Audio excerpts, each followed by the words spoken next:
बहरूंदा में सीएम शिवराज सिंह चौहान के विधानसभा क्षेत्र में चल रहे वर्षों से भ्रष्टाचार की पोल समाचार पत्र में छपने पर सीहोर कलेक्टर ने निष्पक्ष जांच के लिए डीईओ संजय सिंह तोमर को जांच के आदेश दिए, लेकिन डीईओ तोमर द्वारा जांच प्रभावित करने के लिए सांख्यिकीय अधिकारी निमजे एवं बहरूंदा बीईओ शाक्य को सौंप दी। सीहोर कलेक्टर प्रवीण सिंह द्वारा स्पष्ट कहा गया था कि लाड़कुई संकुल में बिना डीएड बीएड के वर्षों से रखे शिक्षकों की जांच निष्पक्ष की जाए और इसमें लिप्त संबंधित अधिकारी की जांच कर कलेक्टर महोदय को सौंपे। अब संभावित कर्मचारियों में स्थानीय बीईओ एवं प्राचार्य की जांच होना था, वो भी डीईओ तोमर द्वारा, लेकिन तोमर ने बीईओ को ही उसकी जांच सौंप कर इतिश्री कर दी। इतना ही नहीं, पेपर में आई हुई पूरी खबर की जांच होना था, लेकिन एक ही बिंदु पर जांच पूरी नहीं की गई और बाकी के बिंदु पर क्या हुआ ये तो डीईओ तोमर ही बता पाएंगे। मामला चल रहा था, सभी संकुल प्राचार्य द्वारा तबादले हुए शिक्षकों से 5,000 रुपए, किसी से 14,000 रुपए की मांग कर दी और कहा गया कि जब तक आप हमको पैसे नहीं देंगे तब तक हम आपकी सर्विस बुक एलपीसी नहीं देंगे कि ऑडियो रिकॉर्डिंग वायरल हो गई। मैडम बस ठीक है सर, आप कैसे हैं? बस बढ़िया है, बढ़िया चल रहा है। आपने कहाँ ज्वाइन किया मैडम? मैंने सर कोड़िया चीतू। कोड़िया चीतू है ना? हाँ। अच्छा, कितनी तारीख को रिलीव हुई यहाँ से? यहाँ से सर 10 तारीख को रिलीव हुई थी मैं। अच्छा, तो अब वापस वहाँ पहुँच गए अपने बीएड? हाँ, बीएड में पहुँच गई सर वापस। मैंने 18 तारीख को वापस ज्वाइन बीएड में कर लिया था इधर से जाके। तो क्या भोपाल अप डाउन? हाँ सर, अप डाउन ही होता है। अच्छा अच्छा। मैंने तो सर आपका भी सुना, आपका कैसे ट्रांसफर हो गया? प्रशासनिक हो गया मैडम, शिकायत से। तो ऐसे कैसे शिकायत सर? आप तो अभी जन शिक्षक के पद पे थे। हाँ, कुछ पता ही नहीं मैडम, कहाँ से किसने कब कर दी, क्या कर दिया। फिर आपको पता नहीं चला? मुझे नहीं चला पता, मुझे तो बहुत लेट, एक महीने बाद पता चला। सैलरी नहीं आई होगी फिर तो? अगस्त की सैलरी नहीं आई। अगस्त की नहीं आई, बताओ फिर? हाँ, अब फिर चला रहे हैं, धक रही है गाड़ी, और क्या। आपका कहाँ पे हुआ सर? अरे मेरा तो बहुत उधर हुआ है मैडम। तो आपने कर लिया क्या ज्वाइन फिर? हाँ, निकाले। हाँ। जब भी कहने लगे सर मैं रिलीव होने आया तो मुझसे 2100 रुपए मांगे उनने रिलीव करने। हाँ। संकुल परिवार में। फिर कहने लगे मैंने 1100 रुपए दिए, जब बड़ी मुश्किल से दिन भर का बैठा 5 बजे रिलीव करा। कोर्ट बोले 1000 रुपए लिख लिया अभी के अभी, 1000 रुपए तुम बाद में सर्विस बुक लेने आओगे जब दे के जाना। तो सर ये तो सभी के साथ हुआ है, उन्हीं के साथ नहीं सबके साथ किया, मतलब जो भी होगा। पर अभी साधना वर्मा मैडम आई थी, वहां से मैंने उनसे भी बात की थी, तो वो भी बोल रहे थे कि मैडम सर ने पैसे का बोला है कि थोड़े बहुत सहयोग राशि तो आपको दे के जानी पड़ेगी मैडम। हाँ। तो मैं कहा फिर कितनी दी आपने? बोले अभी दी नहीं, अभी देना है। अच्छा। तो बोले आपसे भी लिए क्या? मैं कहा हाँ, मेरे से भी बोला उन्होंने कि मैडम थोड़ा बहुत सहयोग करो अपने स्कूल के नाम पे। हाँ। तो मैं कहा मेरे से बोल रहे थे कि कितने साल हो गए मैडम आपको? मैं कहा सर मुझे 14 साल हो गए यहाँ पे। हाँ। तो बोले फिर तो 14,000 रुपए बनते हैं मैडम। अच्छा। तो मैं कहा ठीक है सर, कैसे बनते हैं 14,000? हाँ। फिर बोले चलो ठीक है 14 तो नहीं 51 दे दो। मैं कहा फिर मैंने 1100 रुपए निकाल के दिए सर। हाँ। तो सर कहने लगे, बोले सर आप किसी को बोलना मत, नहीं तो पता चले। बोलने लगे, बोले मैडम हम भीख थोड़ी ना मांग रहे हैं आपसे, सहयोग मांग रहे हैं अपने स्कूल के नाम पे। बोले अब आप इतने साल रहे हो इधर तो कुछ आपके नाम का हम संकुल पे कुछ काम करवाएंगे। तो मैं कहा ठीक है सर। तो मैंने 1100 रुपए उनको दिए। तो बोले मैडम 1100 नहीं, कम से कम 2100 तो दो। अरे तो मैं कहा सर अभी तो मेरे पास इतने ही है, बाकी आप कहोगे तो मैं ऑनलाइन कर दूं। हाँ। तो बोले नहीं, ऑनलाइन नहीं करवाना मैडम हमें। हाँ, तो ऑनलाइन में सबूत हो जाता है ना। वही ना। फिर बोले ठीक है। मैं कहा ठीक है सर, ऐसा करो मैं सर्विस बुक भी तो लेने आऊंगी, एलपीसी लेने आऊंगी मेरी, तब मैं कर दूंगी। बोले हाँ ठीक है मैडम, आप 1000 रुपए लिख दो। फिर उन्होंने गैल सिंह भैया को दिए और गैल सिंह भैया से बोला कि आप लिख लेना, और जब सर्विस बुक लेने आएंगी मैडम तब 1000 रुपए और लेना है उनसे। तो ये बोला है उन्होंने। तो सर्विस बुक लेने तो अभी मैं गई नहीं हूँ। अब बताओ, ये हाल है मैडम। और फिर बेचारा वो प्रजापति सर की तो सैलरी तक भी नहीं निकली सर, उन्होंने एलपीसी काट दी और बताया ही नहीं। बताया भी नहीं, सैलरी भी नहीं दी।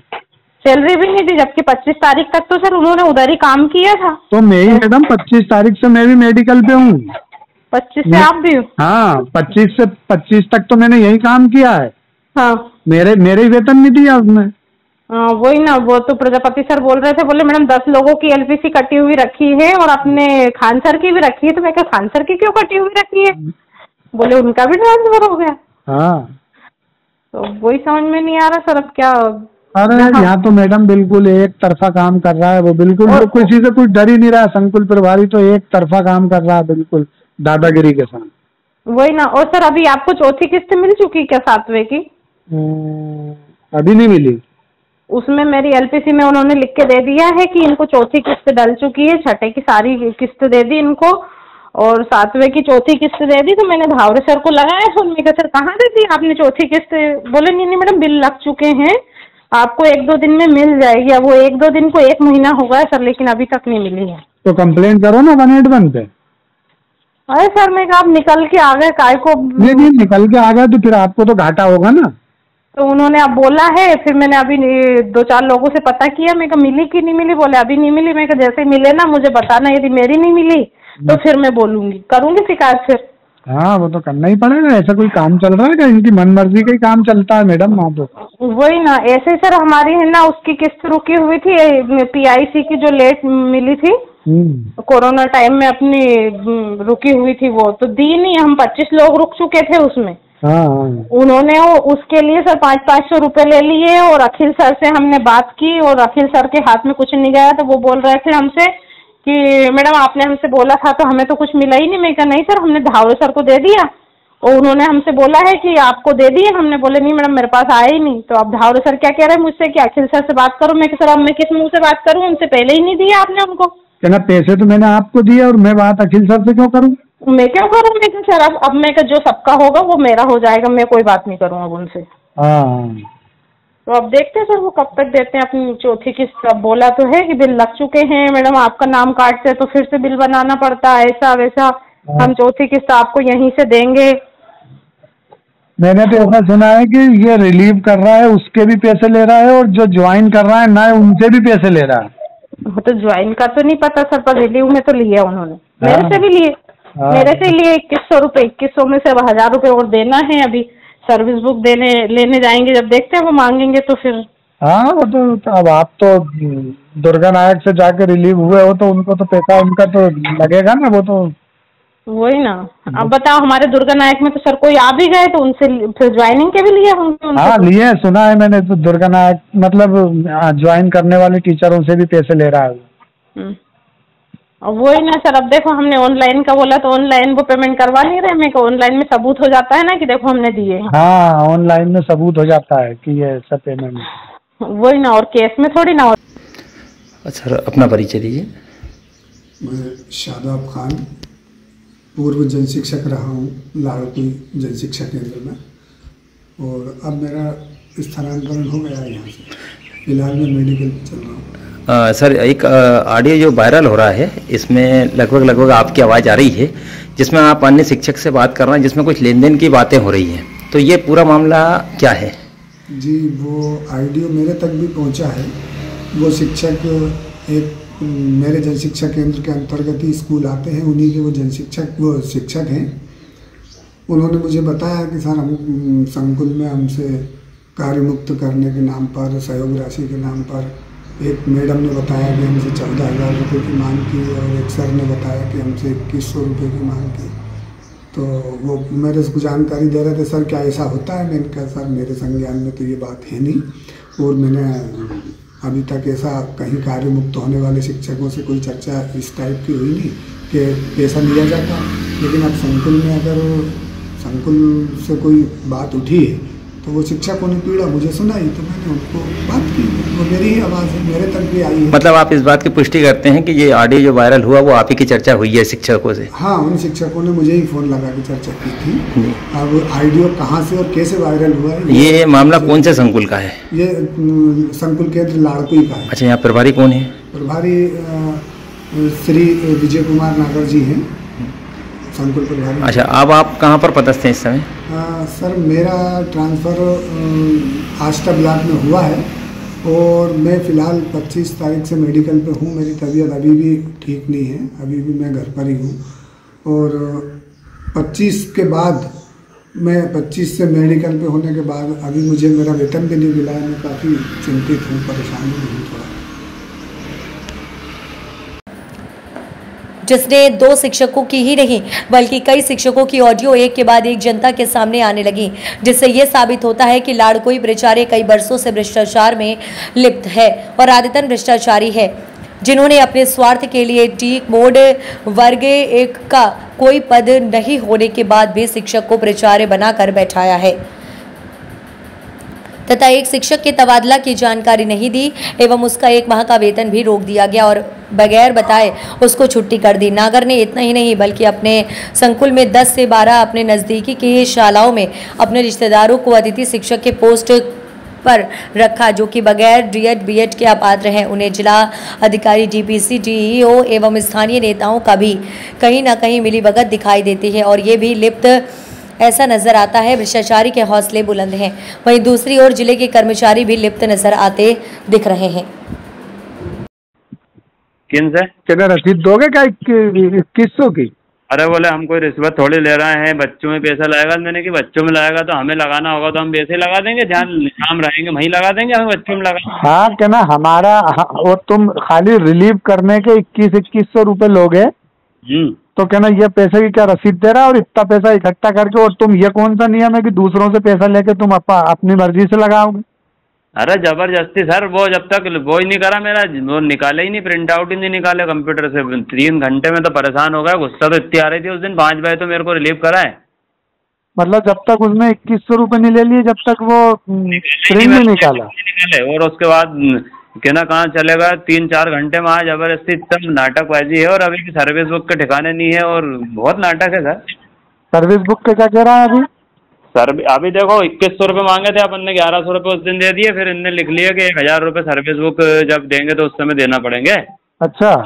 वो मैंने अभी उस दिन एलपीसी लेने गया था, मैंने कहा वो सर्विस बुक और दे दो मेरी। अच्छा। वो तुम 8 दिन बाद आना, अभी उस पर कोई वो काम नहीं हुआ, अभी लिखना पड़ेगा आदेश ये और वो।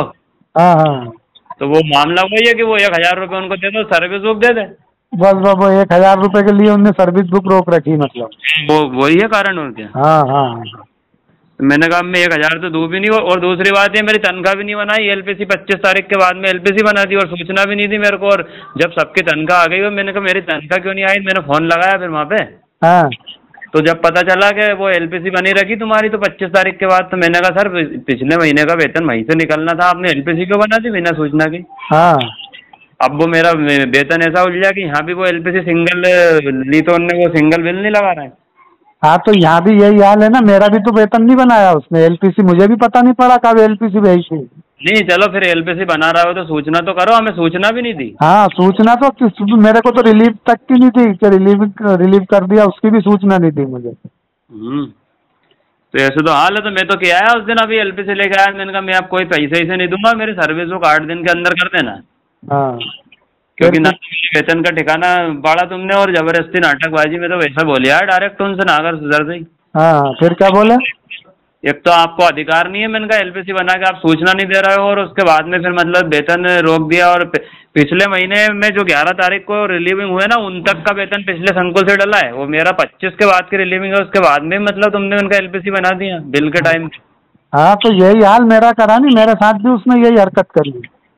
हाँ तो मैं तो 2-4 बार बोल भी आया, मैंने कहा सर ये तो गलत बात है, मैंने कहा आपको सूचना करना चाहिए अगर एलपीसी बना रहा हो तो। हमारा तो 1 महीने वेतन लेट हो गया है ना सीधा। हाँ मेरा भी हो गया, अगस्त का वेतन मुझे थोड़ी मिला। हाँ तो ऐसे ही हमारा हाल है। चलो मैं तो सोच रहा हूँ एक और कलेक्टर साहब को लिख के दूंगा ये वेतन का। वेतन का कलेक्टर साहब को कंप्लेन करूंगा वो। हाँ ठीक है सर, तो भेजना वो आपने जो बनाया है वो। हाँ ठीक यार तुम, और ये तो देखो किस किस से लिए हैं, कौन कौन रिलीव हुए हैं, किस किस से पैसे लिए हैं, वो कह देंगे क्या? लिए मेरे को पता, ममता मैडम का फोन आया था, उनसे भी लिए, उनसे वो 2100 रुपये की बात है। अच्छा। वो भी 1100 दे के आई है, 1000 सर्विस बुक लाएगी जब देने की बात हुई है। अच्छा अच्छा। द्वारका सर गए हैं, उनसे लिए। अच्छा अच्छा। जितने ट्रांसफर हुए ना सबसे लिए, वो तो बिना उसके मतलब देते ही नहीं है लेटर ही, है ना? हाँ जितने अपने संकुल से ट्रांसफर हुए हैं उन सबसे लिए उनने। सबसे लिए ज्वाइनिंग करता है ना वहाँ पे। हाँ बाहर से किसी का ट्रांसफर उस संकुल पे हुआ है तो ज्वाइनिंग तक के पैसे ले रहा है वो। ज्वाइनिंग पे भी ले रहा है और रिलीविंग पे भी ले रहा है। रिलीविंग पे भी और ज्वाइनिंग पे भी। हाँ और ये पिछले साल जो ट्रांसफर हुए थे इनसे सबसे 1100 रुपये लिए। इनसे तो ये बोला था कि वो तुम्हारा सम्मान आयोजित करेंगे संकुल स्तरीय। हाँ, इसका मतलब एक बड़ा कार्यक्रम रखेंगे, फिर सबकी विदाई देंगे, तो इसलिए हम 1100 रुपये ले रहे हैं। वो आज तक ठिकाना ही नहीं, 1.5 साल हो गए है ना। बोल के लिए थे इनसे पिछले। चलो ठीक है यार, तो अपन ये इनसे अगर अपन बोलेंगे तो ये कह तो देंगे कि हाँ साहब हमने इतने पैसे दे के आए। तो क्यों नहीं कहेंगे सर, वो तो अब कहीं का व्यक्ति अगर मांग रहा है और वो दे के आया तो वो क्या को झूठ बोलेगा कि नहीं दे के आया? हाँ, मेरा वही मतलब है कि बता देंगे, बस वो कह दें कि वहाँ दे देंगे। क्यों नहीं कहेंगे, जब अपन ने दिए है तो कहने में क्या हुआ है? अपन मतलब कोई अपने डर का काम तो है नहीं। हाँ, ठीक है सर। ठीक है सर, ठीक है ना। आरोपी संकुल केंद्र के अंदर सर एक ऑडियो वायरल हो रहा है, जिसमें 2 टीचर आपसी में बात कर रहे हैं सर, जहाँ पर उनको रिलीव करने के नाम पे भी राशि दी जा रही है और ज्वाइनिंग के लिए भी, और बिना डीएड बीएड वाले अतिथियों को रखा गया है सर। इसके बारे में पूर्व में भी अखबार में खबर प्रकाशित हुई थी सर, इस बारे में क्या कहना है? देखिए, ये वाला मामला मैंने संज्ञान में लिया है। ऑडियो तो मैंने नहीं सुना है, लेकिन जो अखबार में खबर प्रकाशित थी वो मैंने संज्ञान में ली है और उसके ऊपर जिला शिक्षा अधिकारी से पूरी रिपोर्ट मांगी है।